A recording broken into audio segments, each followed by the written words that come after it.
Hi guys, this is Surbhi Bhatia and I welcome you all to the YT channel of Legal Edge and I hope you all are doing well.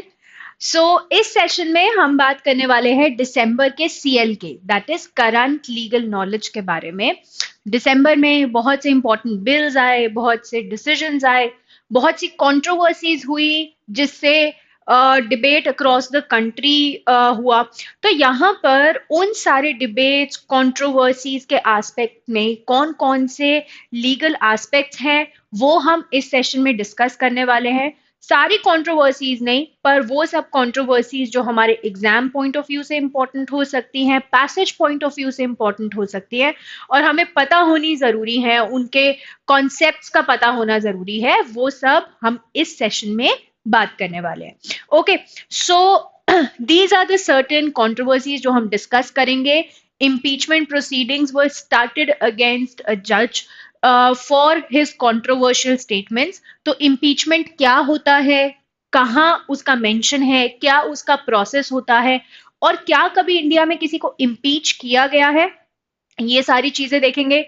Then alimony and maintenance laws जो बहुत time से controversy में है, एक बहुत बड़ा debatable issue है of कि कैसे विमेन अपने लॉज, अपने राइट्स का मिसयूज कर रही हैं एंड क्या मेन को भी अब लॉज, राइट्स, उनके लॉज एंड राइट्स को प्रोटेक्ट करने के लिए भी क्या कुछ होना चाहिए।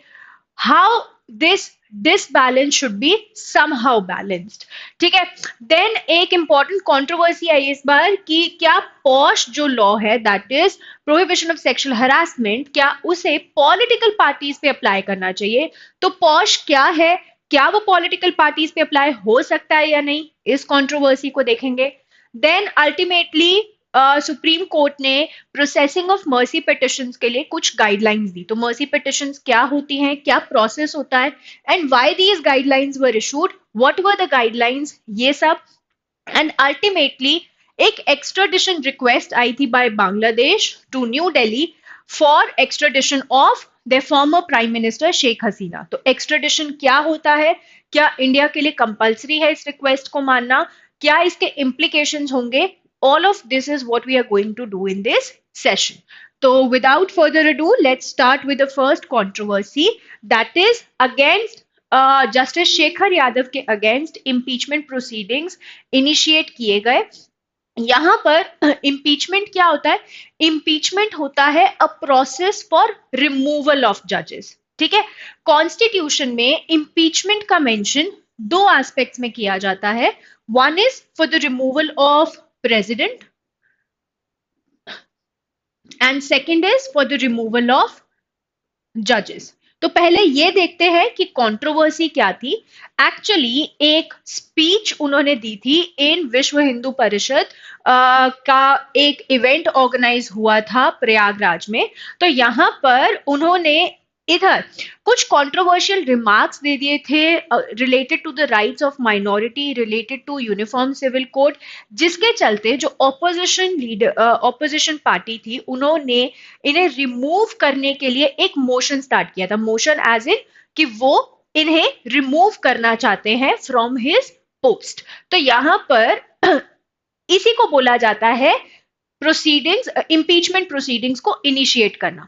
तो यहां पर इनके अगेंस्ट इम्पीचमेंट प्रोसीडिंग्स को स्टार्ट किया गया। ठीक है।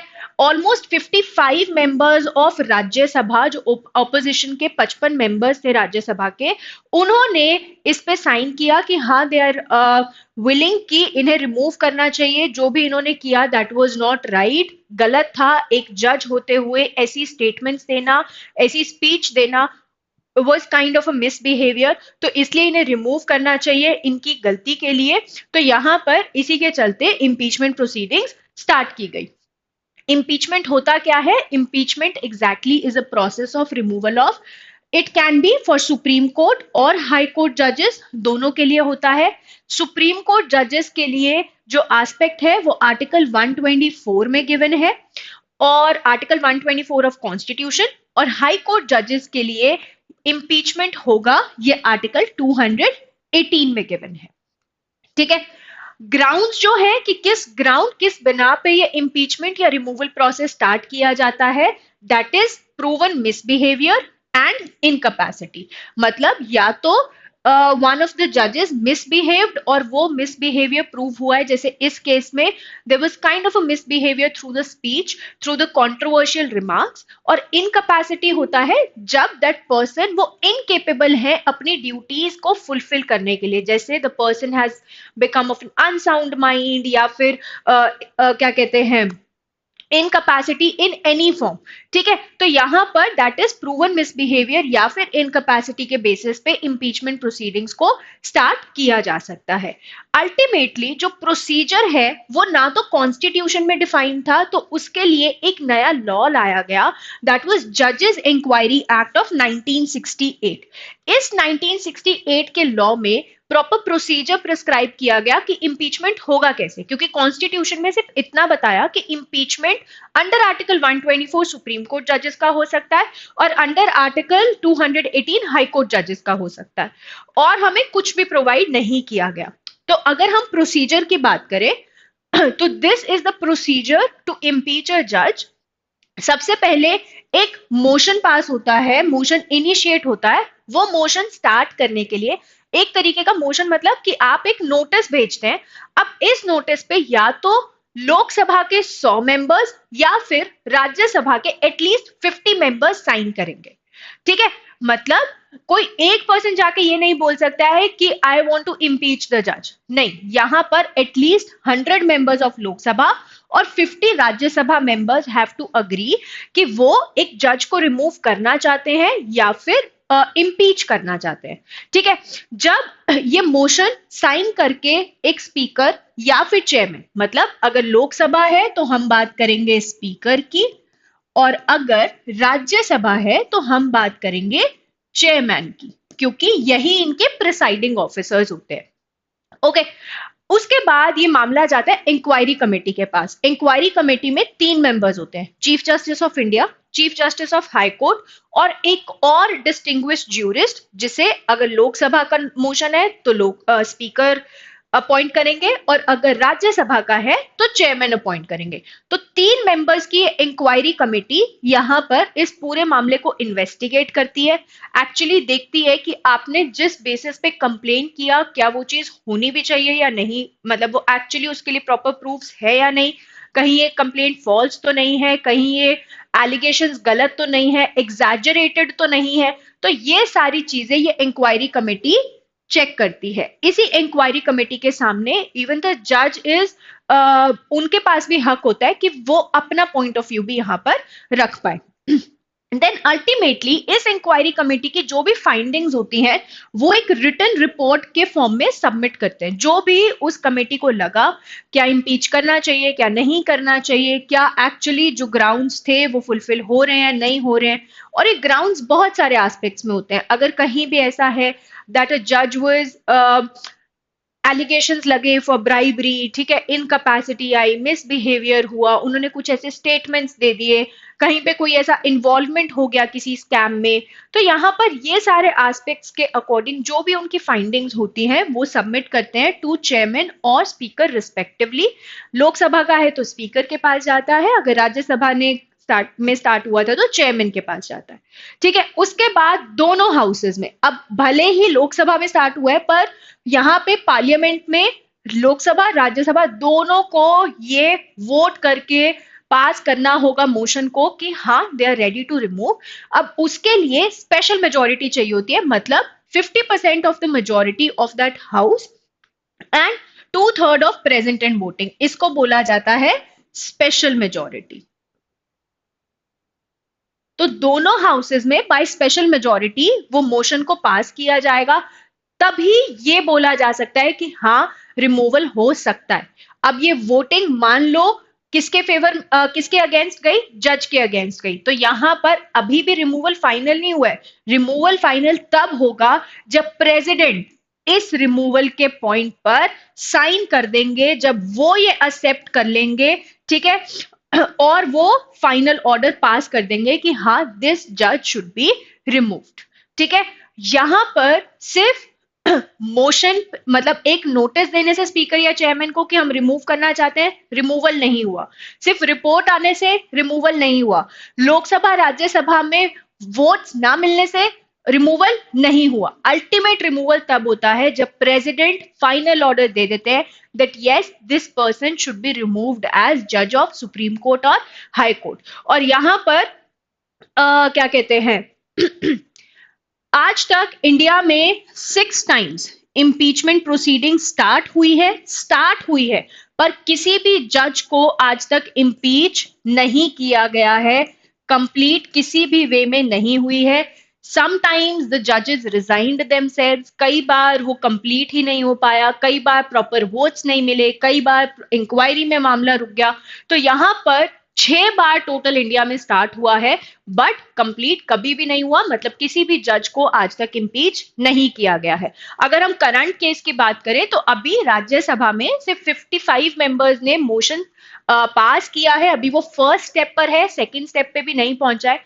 इसके लिए भी एक पीआईएल गई थी इलाहाबाद हाई कोर्ट में वेरी रिसेंटली, जहां पे उन्होंने इलाहाबाद हाई कोर्ट में पिटिशन डाली कि आप ये इम्पीचमेंट प्रोसीडिंग्स को रोक दीजिए। बट इलाहाबाद हाई कोर्ट ने ये बोला कि हम इन प्रोसीडिंग्स में इंटरफेयर नहीं कर सकते हैं, दिस इज ऑल टुगेदर एक डिफरेंट मामला, इसमें हाई कोर्ट इंटरफेयर नहीं कर सकता है। Okay, moving on.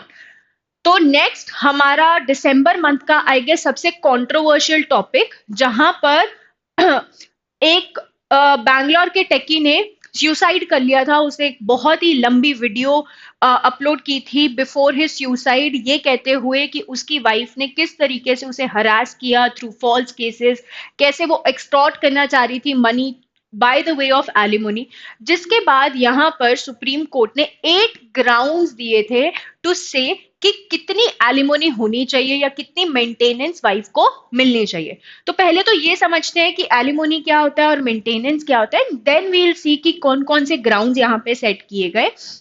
तो ये मामला क्या था, there was a person Atul Subhash. तो यहाँ पर द पर्सन कमिटेड सुसाइड क्योंकि बहुत से फॉल्स एलिगेशंस लगाए गए थे बाय द वाइफ। तो जब भी डाइवोर्स होता है जनरली आफ्टर द डाइवोर्स जो वाइफ है she is entitled to certain alimony और सर्टेन मेंटेनेंस। मतलब कि एलिमोनी होता है जब एक वन टाइम सेटलमेंट हो जाता है, मेंटेनेंस होता है जब मंथली आप कुछ एक्सपेंसेस पे करते हैं, एक अमाउंट पे करते हैं to the wife for her sustenance, ताकि वो अपनी लाइफ को मेंटेन कर पाए।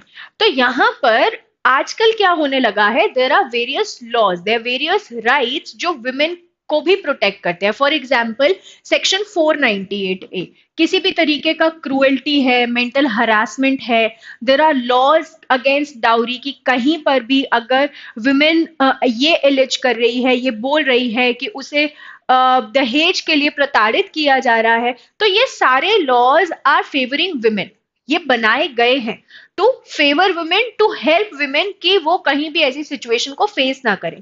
बट आजकल in fact in October also supreme Court ने एक्नॉलेज किया था कि इन सारे लॉज का ना women have started miss using. वो मिस यूज कैसे करती हैं, वो फैमिली मतलब हस्बैंड के साथ साथ पूरी फैमिली को फॉल्स केसेस में फ्रेम कर देती है, ताकि जो हस्बैंड है या उनकी फैमिली है वो कहीं ना कहीं एक अच्छा खासा अमाउंट दे दे उस गर्ल को, उस वुमेन को, एंड वो उस केस से निकल पाए। ठीक है, तो यहाँ पर इस चीज का काफी ज्यादा मिसयूज होने लगा है इन लॉज का। डोमेस्टिक वायलेंस का भी जो एक्ट था वो इसलिए आया था ताकि जो भी विमेन डोमेस्टिक वायलेंस को फेस करिए in any form, emotional abuse है, सेक्सुअल अब्यूज है, फिजिकल अब्यूज है, उसके लिए यहाँ पर इस लॉ को लाया गया था। बट आजकल फॉल्स केसेस बहुत ज्यादा बढ़ गया, उसका परसेंटेज काफी ज्यादा हो गया है।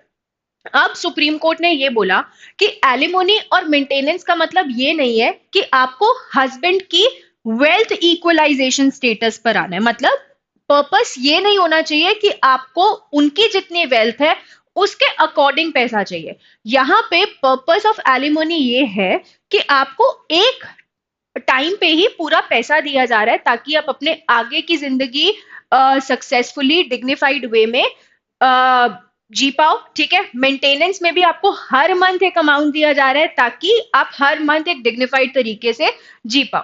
तो यहाँ पर what women are doing, they are actually asking for huge amount। जैसे अभी एक रिसेंटली केस आया था जहां पे जस्ट 4 months की मैरिज थी between husband and wife and they decided that they can not stay together, और वाइफ ने वहां पे 500 करोड़ का एलिमोनी डिमांड किया था। तो 500 crore is a very big amount.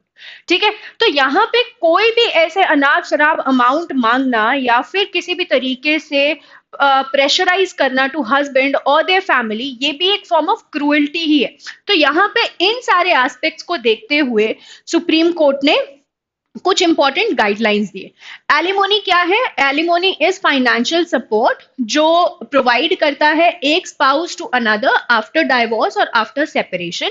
तो दो एस्पेक्ट्स होते हैं, एक होता है एलिमोनी, मतलब जब डाइवोर्स हो गया है जो आप वन टाइम पेमेंट करते हैं to the wife, that is alimony. और मेंटेनेंस होता है दोज पीरियोडिकल पेमेंट्स। और मेंटेनेंस जरूरी नहीं है सिर्फ वाइफ ही सीख करी है, मेंटेनेंस वाइफ के साथ साथ चिल्ड्रन, एजेड पेरेंट्स भी क्लेम कर सकते हैं। मेंटेनेंस में मेंटेन वर्ड आ रहा है ना, मतलब खुद को मेंटेन करने के लिए आप वो अमाउंट ले सकते हैं। ठीक है, अगर हम एलिमोनी और मेंटेनेंस की बात करें तो section 25 of Hindu marriage act जो है वो परमानेंट एलिमोनी की बात करता है, मतलब a lady is entitled to alimony. Then section 125 of CrPC जो काफी ज्यादा कंट्रोवर्सी में भी रहता है, ठीक है, अभी पीछे भी एक अच्छी कंट्रोवर्सी हुई थी ऑफ सेक्शन 125। क्या ये सारी रिलीजन्स पे लगेगा या सिर्फ हिंदूज पे लगेगा, क्या ये सिर्फ मैरिड विमेन पे लगेगा या डाइवोर्स पे भी लगेगा? तो ये सारी कंट्रोवर्सीज को सेटल करते हुए यहाँ पे ये बोला गया कि वाइफ है मतलब it includes divorced as well as married women.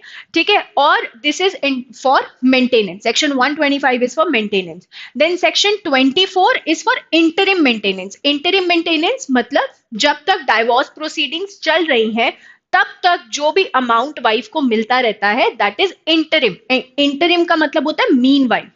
ठीक है, जब तक डाइवोर्स प्रोसीडिंग्स चल रही है, फाइनल सेटलमेंट अभी नहीं हुआ है, तब तक हर महीने का जो पीरियोडिक पेमेंट होता है दैट इज इंटरिम मेंटेनेंस। ठीक है, तो ये हमारे कुछ लीगल प्रोविजंस हैं रिलेटेड टू एलिमोनी। अगर हम बात करें ग्राउंड्स की, तो ऐसा नहीं है कि सुप्रीम कोर्ट ने फर्स्ट टाइम ये 8 ग्राउंड्स दिए, नहीं, सुप्रीम कोर्ट ने 2021 में ही रजनेश वर्सेस नेहा के केस में ये 8 ग्राउंड्स दे दिए थे। बट अनफॉर्चुनेटली जो लोअर कोर्ट्स हैं उन्होंने इसे सीरियसली नहीं किया। जो जुडिशियल सिस्टम है उसमें ये एक्चुअली अप्लाई नहीं हो रहे थे, इसका काफी ज्यादा मिसयूज हो रहा था इन लॉज का।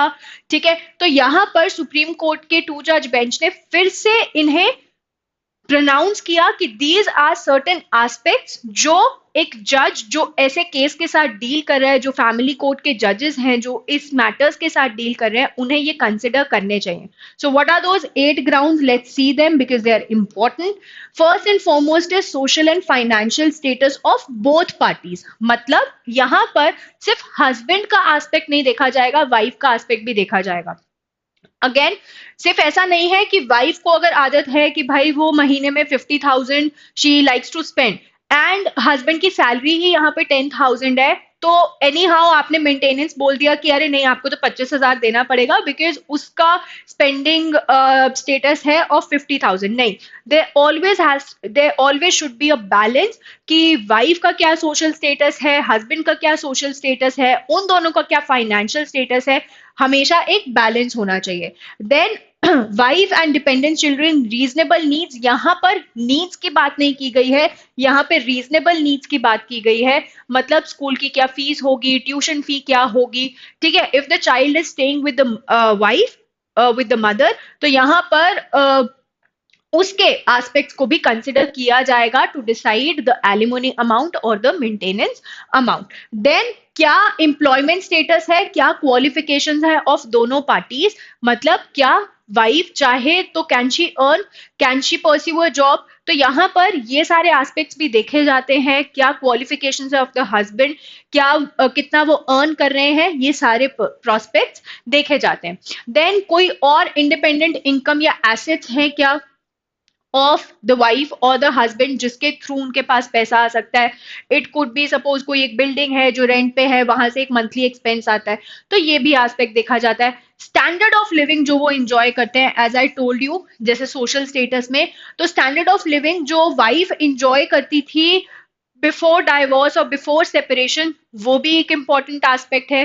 ठीक है, हस्बैंड कैसा स्टैंडर्ड ऑफ लिविंग रखता है, क्या वो वाइफ को उतना अमाउंट प्रोवाइड कर पाएगा, ये सारे एस्पेक्ट्स यहाँ पे देखे जाते हैं। देन एम्प्लॉयमेंट अपॉर्चुनिटीज, या कोई ऐसे सैक्रिफाइसेस हैं क्या जो विमेन ने किए थे in this aspect. For example, उसकी एक अच्छी खासी जॉब थी, उसने फैमिली के लिए वो जॉब छोड़ दी, एंड नाउ अब उसे कोई जॉब नहीं मिल रही है because of that long break. तो यहाँ पे इस चीज को भी देखा जाता है कि अगर वाइफ जॉब कर रही होती तो उसे कितनी सैलरी मिलती।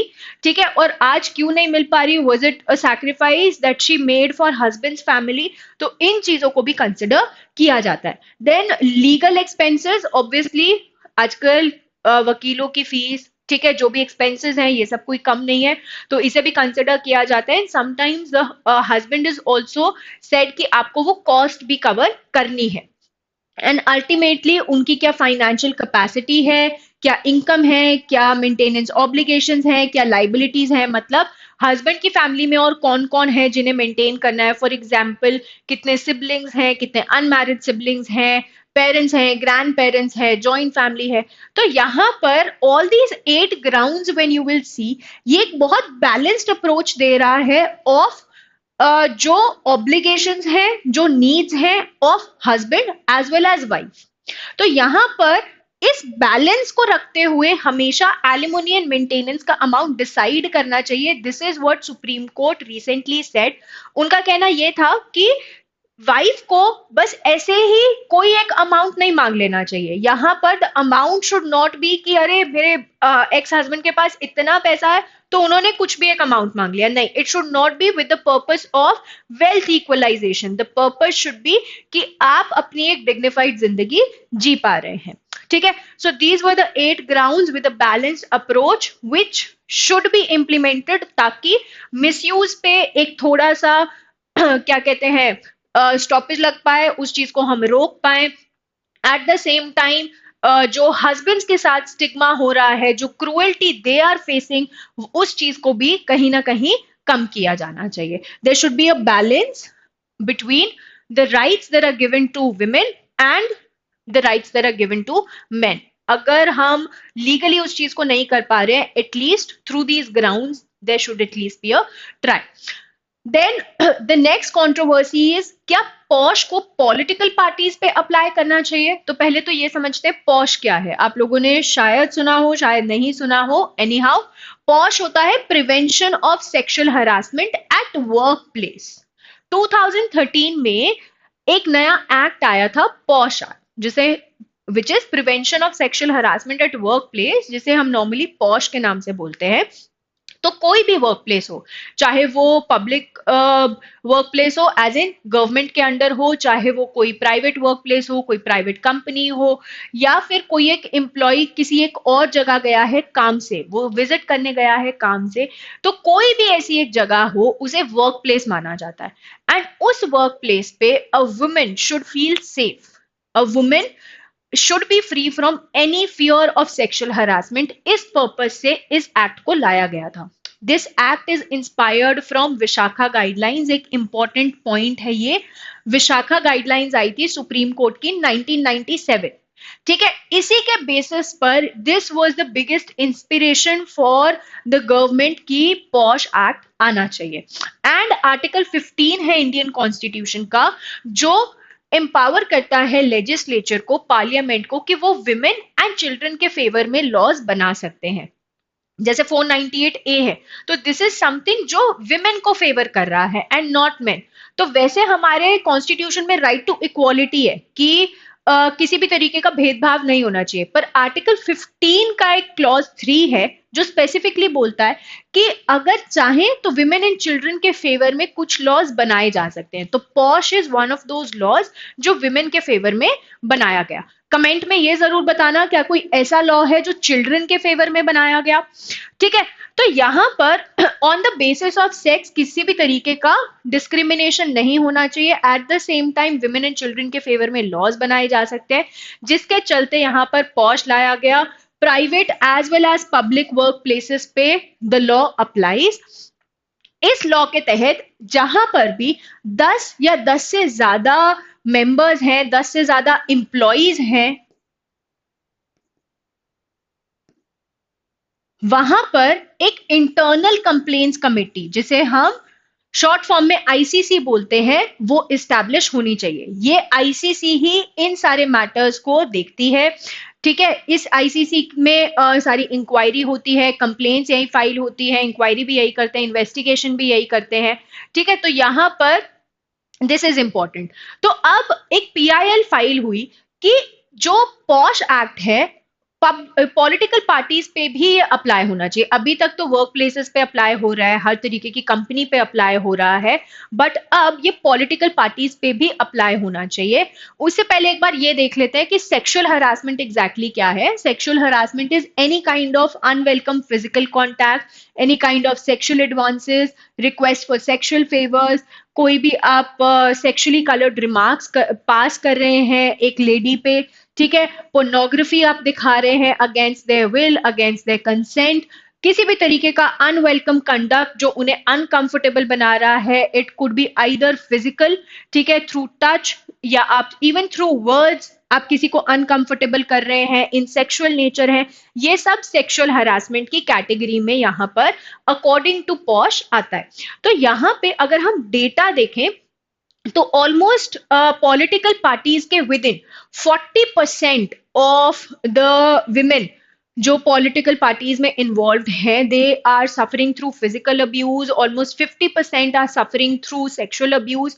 तो this percentage is very huge. और अगर हम नेशनल पार्टीज की बात करें तो सिर्फ एक नेशनल पार्टी ऐसी है जिसके पास पॉश कमेटी है, मतलब यहाँ पर पॉश अप्लाई होता है, उनके पास इंटरनल कंप्लेंट्स कमेटी है, आईसीसी है।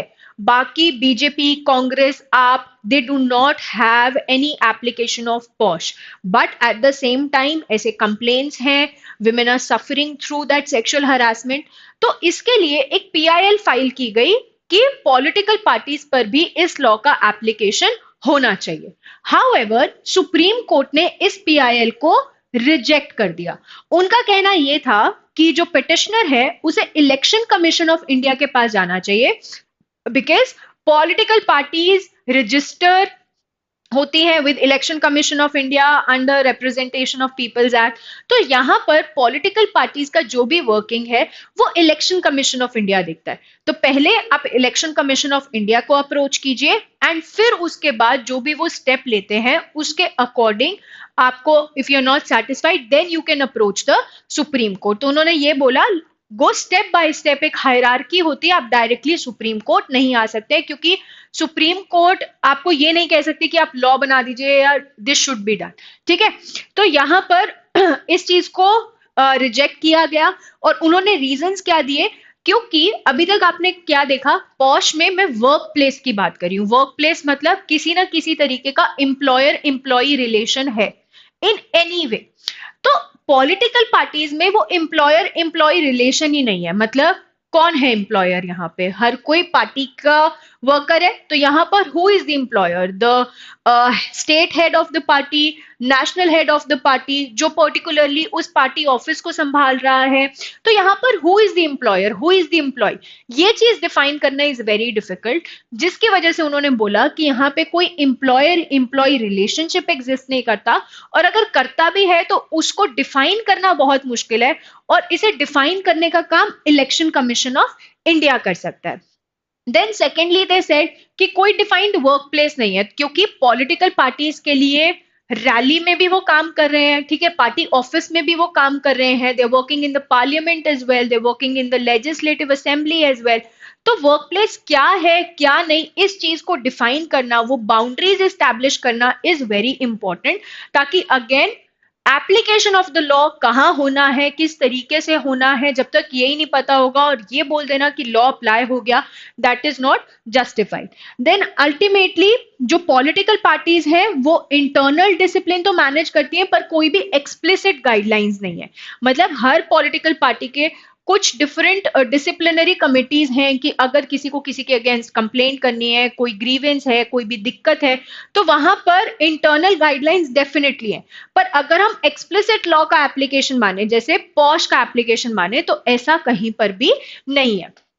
देन कोर्ट ने यहाँ पर एक इंपॉर्टेंट केस को भी कंसिडर किया, which was centre for constitutional rights research and नदर वर्सेस स्टेट ऑफ केरला। 2022 का केस है। इस केस में ऑलरेडी कोर्ट ये मना कर चुकी है कि पॉलिटिकल पार्टीज पे पॉश अप्लाई नहीं होगा, क्योंकि एम्प्लॉयर एम्प्लॉय रिलेशनशिप यहां पर एग्जिस्ट नहीं करता, और इसलिए उनके ऊपर इंटरनल कंप्लेंट्स कमेटी स्टैब्लिश करने की भी कोई जिम्मेदारी नहीं है। तो 2022 में भी सुप्रीम कोर्ट ने यही बोला कि अप्लाई नहीं होगा। अब भी सुप्रीम कोर्ट ने ये बोला कि हम कुछ नहीं कहेंगे, हमारे अकॉर्डिंग नहीं होना चाहिए। आपको जाना है तो आप पहले इलेक्शन कमीशन के पास जाओ। तो this was the controversy regarding क्या पॉश पॉलिटिकल पार्टीज पे अप्लाई होना चाहिए या नहीं होना चाहिए। Fine, moving on.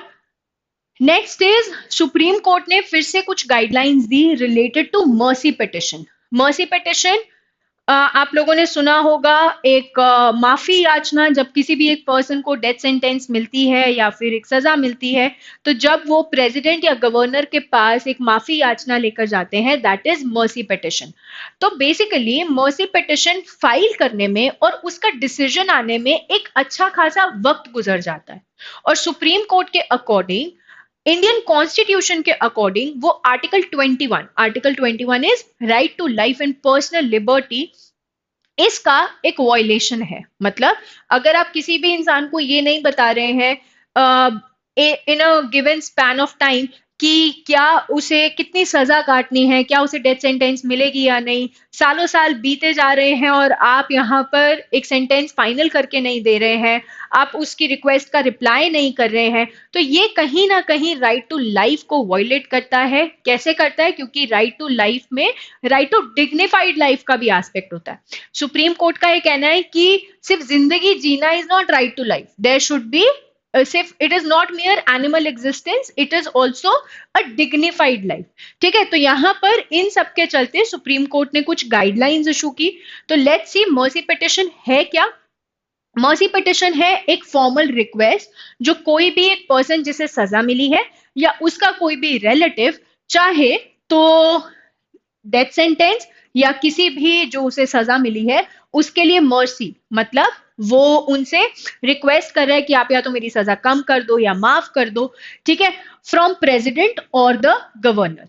तो अगर हम कॉन्स्टिट्यूशन की बात करें तो आर्टिकल 72 के तहत आप प्रेसिडेंट के सामने मर्सी पिटिशन रख सकते हैं, आर्टिकल 161 के तहत आप गवर्नर के सामने मर्सी पिटिशन रख सकते हैं, और आर्टिकल 472 क्लॉज 1 ऑफ बीएनएसएस में भी मर्सी पिटिशन की जिक्र है। ठीक है, अब मर्सी पिटिशन में दीज आर सर्टेन पावर्स जो प्रेसिडेंट या फिर गवर्नर के पास होती हैं।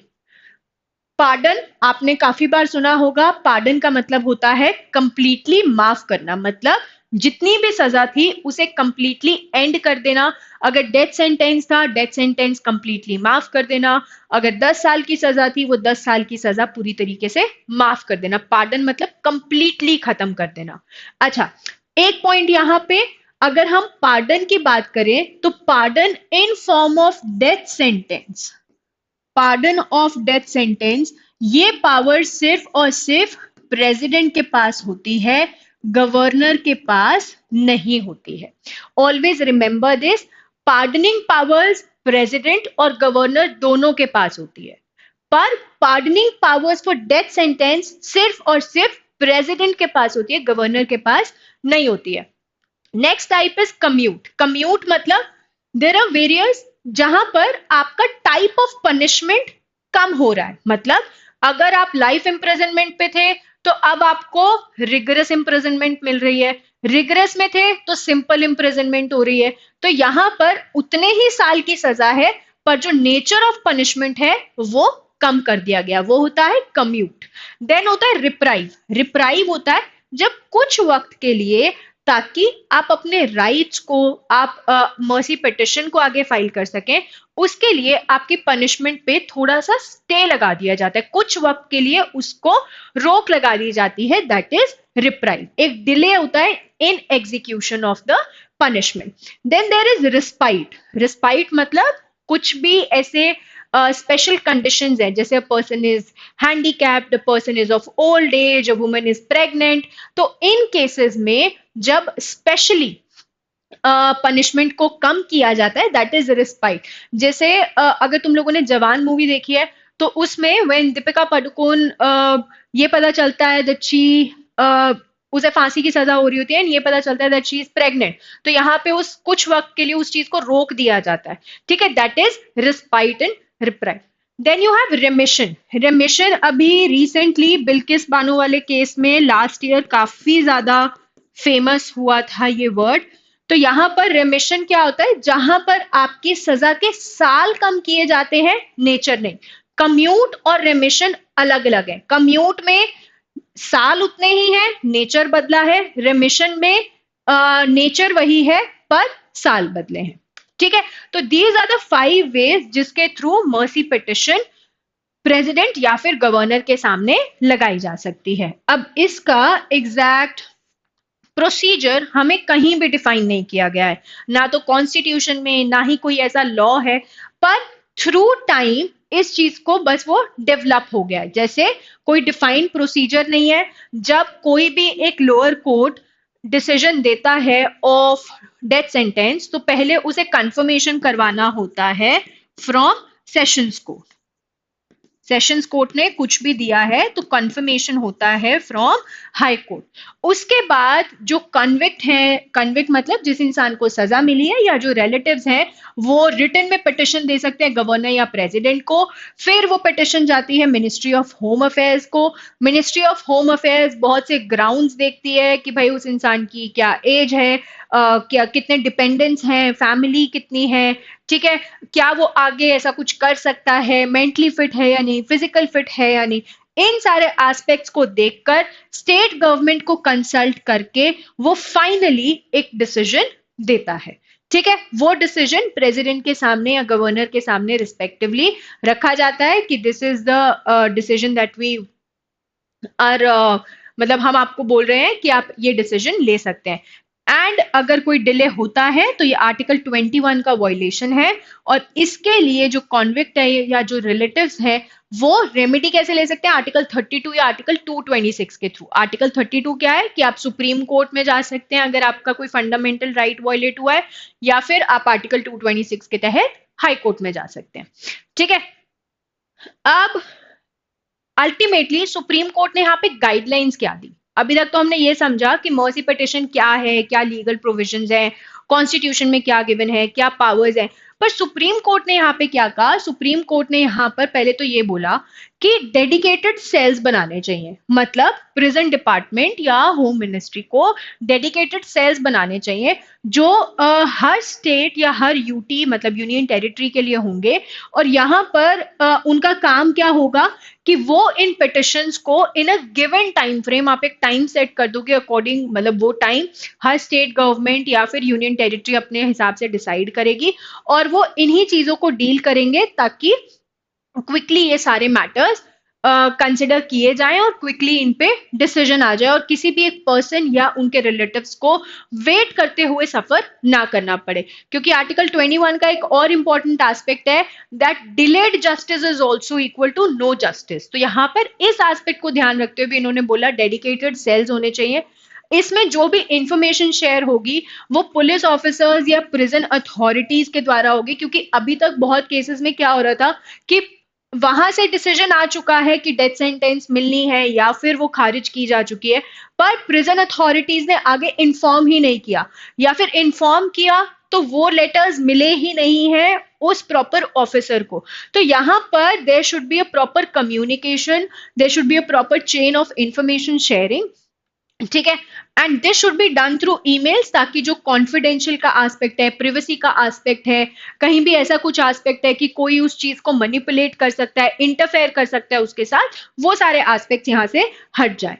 कोर्ट्स, चाहे सेशंस कोर्ट हैं चाहे लोअर कोर्ट्स हैं, उन्हें भी इस चीज के रिकॉर्ड्स मेंटेन करने चाहिए। And timely they should inform public prosecutors कि कहीं कोई पेंडिंग अपील्स तो नहीं है, कहीं कोई पेंडेंसी तो नहीं है इस केस से रिलेटेड। तो यहां पर ये सारे एस्पेक्ट्स भी इस चीज से सॉर्ट हो जाएंगे।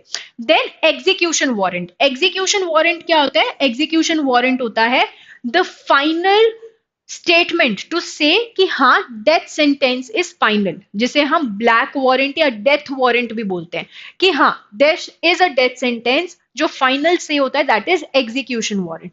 तो एग्जीक्यूशन वारंट के लिए भी क्या स्टेप्स होने चाहिए, क्या प्रोटोकॉल होना चाहिए, उसके लिए सुप्रीम कोर्ट ने बोला कि कम से कम 15 दिन का गैप होना चाहिए एग्जीक्यूशन वारंट के इशू होने में और यहां पर उसके इम्प्लीमेंटेशन में, ताकि जो कन्विक्ट है वो अपने सारे राइट्स एक्सरसाइज कर सके, कोई और अगर उसके पास ऑप्शन है वो चीज एक्सरसाइज कर सके, उसके कोई और एस्पेक्ट्स हैं उन चीजों को सॉर्ट कर सके। तो कम से कम 15 दिन का यहाँ पर गैप होना चाहिए। और जो स्टेट गवर्नमेंट है, जैसे ही डेथ पेनल्टी फाइनल हो जाती है, स्टेट गवर्नमेंट को यहाँ पर एग्जीक्यूशन वारंट के लिए अप्लाई कर देना चाहिए। It should not wait for a very long time. तो जो अल्टीमेट पर्पस है इन सारी गाइडलाइंस का, वो सिर्फ यही है that there should be effective communication. अगर डेथ सेंटेंस फाइनल हुआ है, डेथ सेंटेंस अनाउंस किया, प्रनाउंस किया है किसी भी कोर्ट ने, तो एक प्रॉपर कम्युनिकेशन होना चाहिए, प्रॉपर चेन ऑफ कम्युनिकेशन होना चाहिए, और वो इन अ टाइमली मैनर होना चाहिए। ऐसा नहीं है कि कभी भी आप रैंडमली 3 महीने बाद, 1 साल बाद ऐसा कर रहे हैं। अगर प्रेसिडेंट या गवर्नर के सामने कोई भी पिटिशन जा रही है, उनके सेक्रेटरीट के पास जा रही है, तो वो भी जल्द से जल्द पहुंचाई जानी चाहिए, ताकि जल्द से जल्द एक डिसीजन आए और किसी का भी राइट वायलेट नहीं हो रहा है। तो ultimate purpose of the guidelines यहां पर यही था। ठीक है, I hope this is clear. Then the last news for December, that is एक extradition request आई, which was a formal extradition request for former PM of Bangladesh Sheikh Hasina. So I hope you all remember कि अगस्त में बांग्लादेश में एक अच्छा खासा chaos हुआ, बहुत से प्रोटेस्ट हुए, जिसके चलते शेख हसीना बांग्लादेश छोड़ के और इंडिया भाग आई थी। उसके बाद बहुत बार इनफॉर्मल वेज में थ्रू द स्पीचेस बांग्लादेश वालों ने बहुत बार बोला कि शेख हसीना को इंडिया को बांग्लादेश वापस भेज देना चाहिए, बट फॉर्मल रिक्वेस्ट कहीं भी नहीं आई थी। But in December ultimately a formal request was received by new Delhi, जिसपे अभी कोई डिसीजन नहीं लिया गया है, but we will see extradition होता क्या है एंड किन एस्पेक्ट्स में यहाँ पर इंडिया के पास क्या क्या ऑप्शंस है। तो यहाँ पर she fled to India on August 5th। ठीक है, काफी ज्यादा प्रोटेस्ट हुए, ऑलमोस्ट 16 इयर्स का रूल उसका एंड हुआ।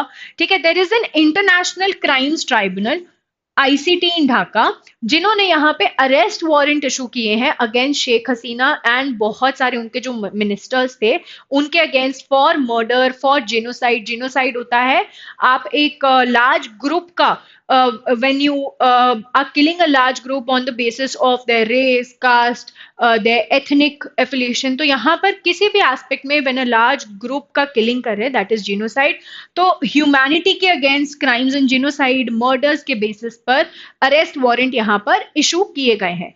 इन्हीं अरेस्ट वारंट्स के चलते यहाँ पर ये बोला गया कि आप मतलब इंडिया के पास एक फॉर्मल रिक्वेस्ट आई that she will have to face judicial process for these offences, और इसलिए आप उन्हें बांग्लादेश को सौंप दीजिए। ठीक है, currently the government of Bangladesh is led by Nobel laureate Muhammad Yunus. Okay, moving on. Extradition है क्या? एक्स्ट्राडिशन बेसिकली कंट्रीज के बीच में इंटरनेशनल अग्रीमेंट है, जिसके चलते transfer of individuals who are accused और convicted of crimes back to the country जहां पे एलिजिड ऑफेंस हुए।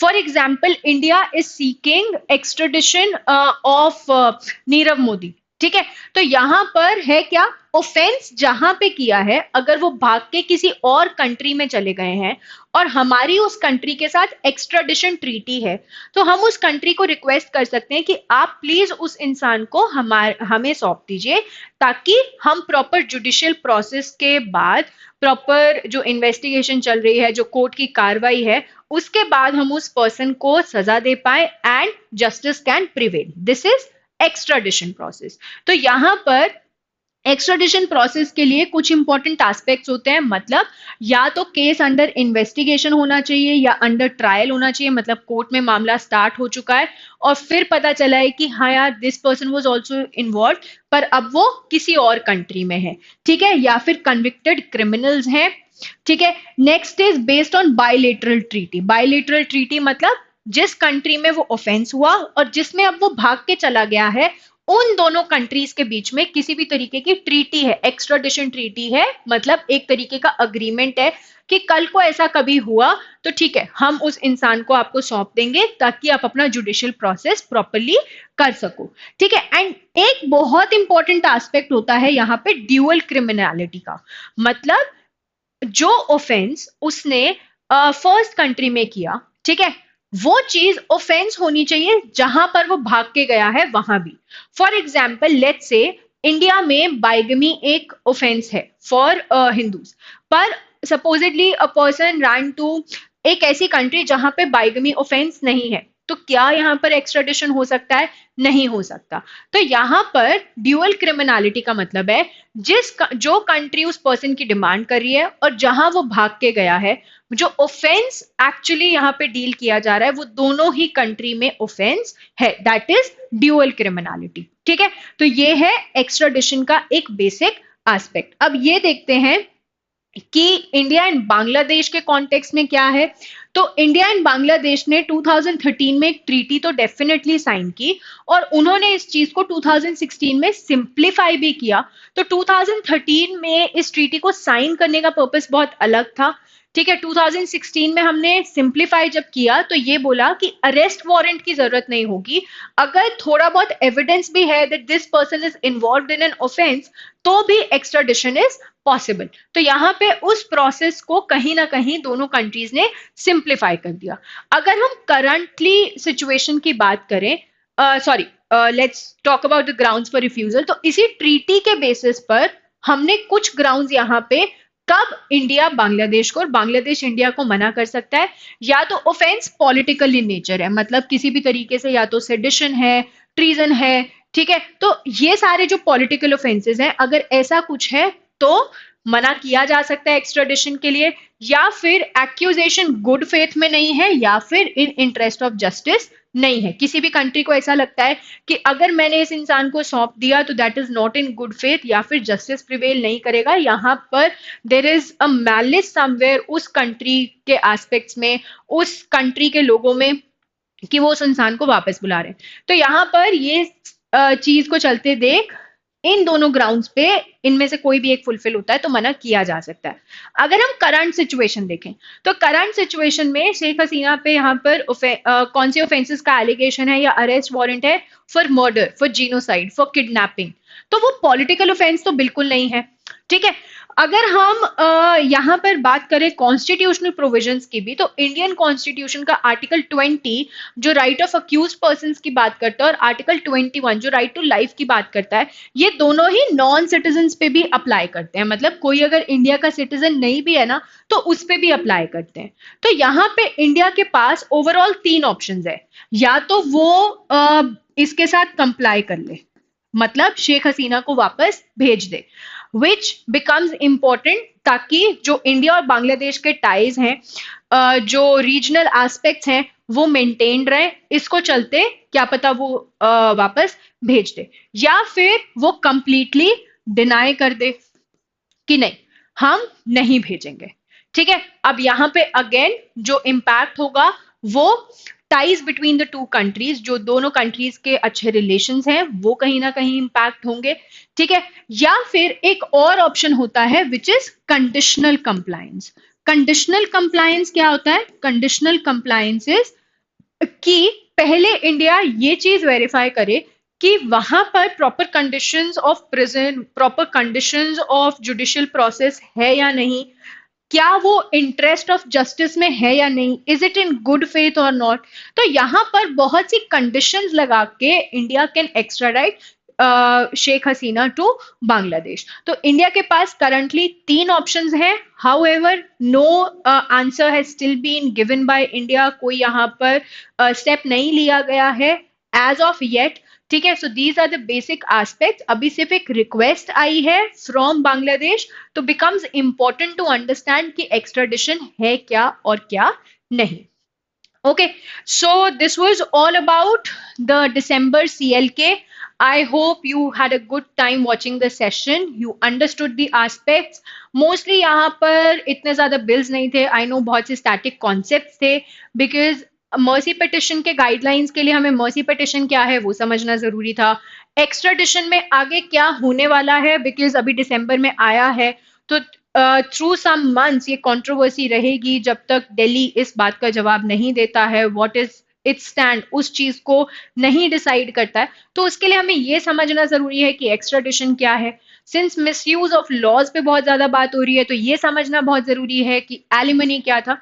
सो I hope all of those static aspects are clear to you. क्या रिसेंट कंट्रोवर्सीज चल रही हैं इन दोज एस्पेक्ट्स, क्या guidelines हैं, वो गाइडलाइंस क्यों हैं और कैसे इंप्लीमेंट की जाएंगी, all of those are clear to you.